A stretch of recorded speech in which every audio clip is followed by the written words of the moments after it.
Hello and welcome back to Bug Realms. On this channel we like to discuss all things creepy crawly, so if that's something that interests you, please consider subscribing to the channel.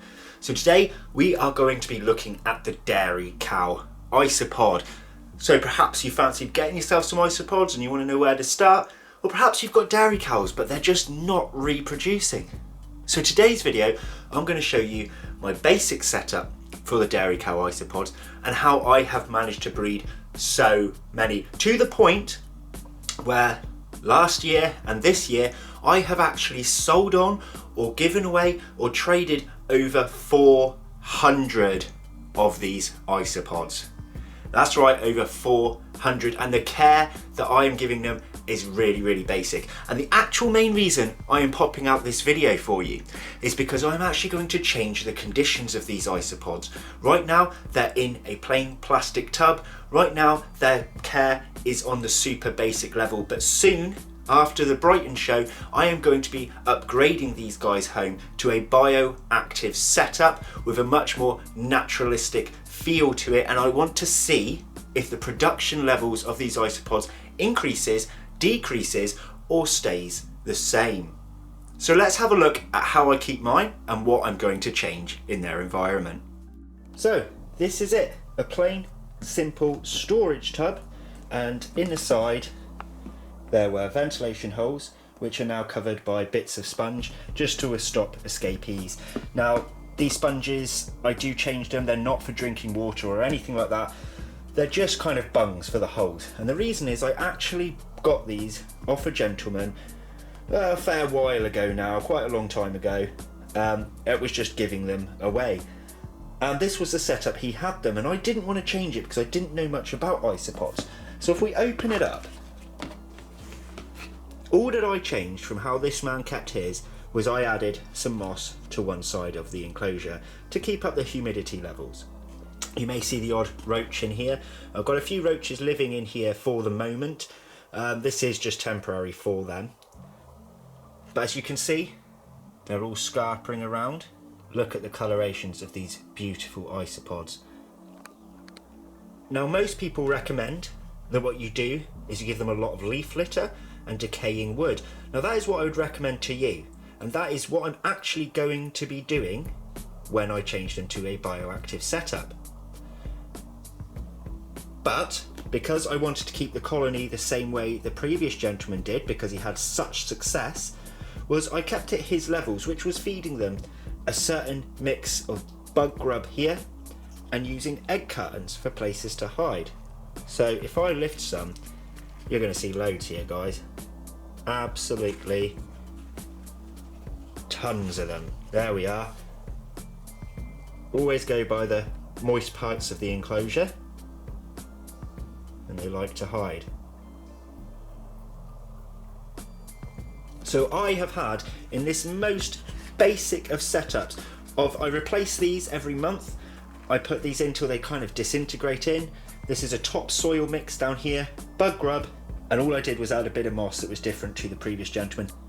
He's had so much success that his colony has reached around the 3,000 mark of visible isopods, meaning not the tiny babies that are going to be hidden underneath all this soil.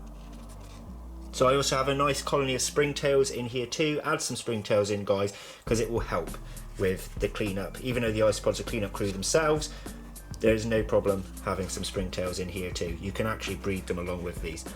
So I'm guessing there's probably going to be a few elitist people telling me that these are kept wrong. Well, the gentleman I got him off, as I've told you, has thrived with these on much less. But I am a hobbyist that likes to learn. I am a hobbyist that wants the best for his animals, which is why after the Brighton show I will be making this bioactive setup with the rotten wood, leaf litter and a naturalistic look, keeping the moss too.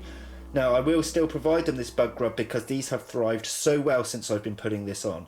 The only reason they're not on there now is because I've opened the lid. What you'll actually find is they will hoard over these, absolutely hoard. You can see some are gathering down here now as well because this is fresh food placed in here. But look at the colour of these guys. They are absolutely beautiful, right? I'll people might find them boring, but just look at it. You can see why they're called dairy cows with that white and black effect. Lovely to handle, lovely pets for kids, highly recommended and entertaining to watch too. So in here guys, there is literally hundreds, and down in here beneath the surface of the soil there is hundreds more little babies. So what I'm considering doing guys is I'm considering keeping these isopods possibly with the roaches when I upgrade their home to the proper bioactive setup. It'll be tall enough for the roaches to have places to climb, it will have plenty of bark for places to hide, and it will have plenty of food for both isopods. Look, it's a little baby. Look at it go. Yes. Sorry, I get excited when I see babies, they're so cute. I've lost what I was saying now. Anyway, yeah, it will basically be suitable for both isopods and roaches with some height to it too. I'm going to use the exact same substrate that's in here into the new enclosure because there are hundreds if not thousands of tiny babies in here. No, look at it go. Oh no, don't crush it, don't crush it! Run dude, run! See what I mean? So entertaining.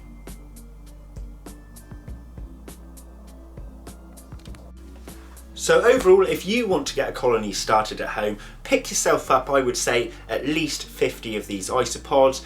You can kind of try on 30, but you're going to have more success with 50 plus. And you can do a basic setup like this, or wait until I do my upgrade video, and we will look at the differences in how the breeding is going. But talking pricing, these are not the cheapest of things, nor are they the most expensive by any means, but you're looking between £1 and £1.50 each unless you get yourself a bulk deal. Now considering I've got hundreds in there, I'm not a greedy guy. All the ones that I sold on at trade price, which is a hefty amount cheaper than what you'd get in private sale.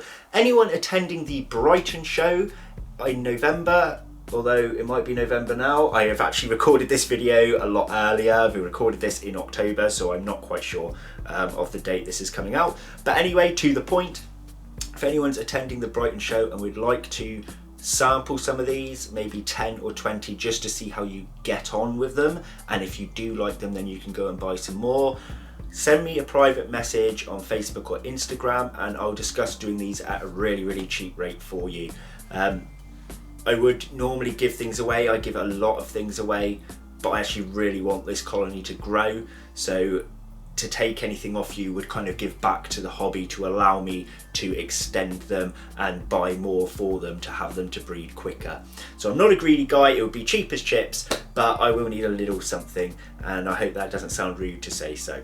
But anyway, if you want to see what else dwells within the realm, make sure to pop back weekly for multiple videos. That's going to be it from me. I'll see you in the next one. Take care everybody. Bye bye.